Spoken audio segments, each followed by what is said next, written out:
पौष महिन्यातील कृष्ण पक्षाच्या एकादशीला षटतिला एकादशी केली जाते.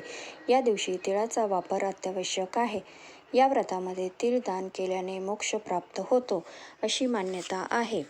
तिळाच्या 6 प्रकारामुळे ही एकादशी षटतिला एकादशी म्हणून ओळखली जाते. 1. तिळस्नान, 2. तीळ उटणे, 3. तीळ हवन, 4. तीळ तर्पण, 5. तीळ भोजन, 6. तीळदान हे तिळाचे 6 प्रकार आहेत आणि हे व्रत केल्याने अनेक पाप नष्ट होतात आणि मनुष्याला मोक्षाची प्राप्ती होते असे सांगितले जाते. या दिवशी पूजा केल्यानंतर षटतिला एकादशी व्रताची कथा ही अवश्य ऐकावी, तरच उपासनेचे व व्रताचे पूर्ण फळ मिळते. षटतिला एकादशी पौराणिक व्रतकथा. एकदा नारद मुनींनी प्रभू विष्णूंना षटतिला एकादशी कथा संबंधित प्रश्न विचारला. तेव्हा प्रभूंनी षटतिला एकादशी महात्म्य सांगितले. भगवंतांनी नारदांना म्हटले की, हे नारदा, मी आपल्याला सत्य घटना सांगत आहोत. लक्ष देऊन ऐकावे.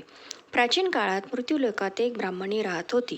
ती नेहमी व्रत करत असे. एकेकाळी ती 1 महिन्यापर्यंत व्रत करत होती, ज्याने तिचं शरीर अत्यंत कमकुवत झाले. ती अत्यंत हुशार असूनही तिने देवता किंवा ब्राह्मणांसाठी कधीही अन्न आणि पैसे दान केले नव्हते. त्यामुळे मी विचार केला की या ब्राह्मणीने व्रत करून आपले शरीर शुद्ध केले आहे, तर आता तिला विष्णुलोकात जागा तर मिळेल, परंतु हिने कधीही अन्न दान न केल्यामुळे ती तृप्त होणे अवघड आहे. प्रभू म्हणाले की, असा विचार करून मी भिकाऱ्याच्या वेशात मृत्यूलोकात त्या ब्राह्मणीजवळ गेलो आणि भिक्षा मागितली. तेव्हा ब्राह्मणी म्हणाली, महाराज, आपण का आले आहात? मी म्हटले, मला भिक्षा पाहिजे. यावर तिने मातीचा गोळा माझ्या भिक्षापत्रात टाकला. मी स्वर्गलोकात परतून आलो. काही काळाने ब्राह्मणीचा मृत्यू झाला आणि ती थेट विष्णुलोकात पोचली. विष्णुलोकात राहण्यासाठी तिला झोपडी सापडली, पण ती पूर्णपणे रिकामी होती. यानंतर त्या ब्राह्मणीच्या मनात विचार आला की, मी आयुष्यभर परमेश्वराची सेवा केली, पण मला रिकामी झोपडी का मिळाली?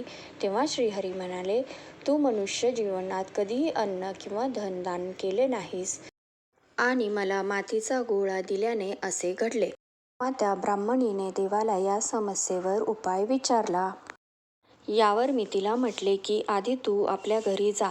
देव स्त्रिया तेथील येतील तुला बघायला. आधी त्यांच्याकडून षटतिला एकादशीचे पुण्य आणि विधी जाणून घे, मग दार उघड. भगवान विष्णूंनी सांगितल्याप्रमाणे ब्राह्मणीने देव स्त्रियांकडून षटतिला एकादशी व्रताची पद्धत शिकून घेतली आणि पूर्ण भक्ती आणि नियमाने हे व्रत पाळले. हे व्रत पाळल्यानंतर तिची झोपडी सर्व आवश्यक वस्तू, पैसा आणि धन धान्य इत्यादींनी भरून गेली. अशा प्रकारे षटतिला एकादशी व्रताची कथा लोकांना अन्नदानाचे महत्त्व सांगते. या दिवशी तीळ दान केल्याने सौभाग्य वाढते आणि दरिद्र दूर होते असे म्हटले जाते.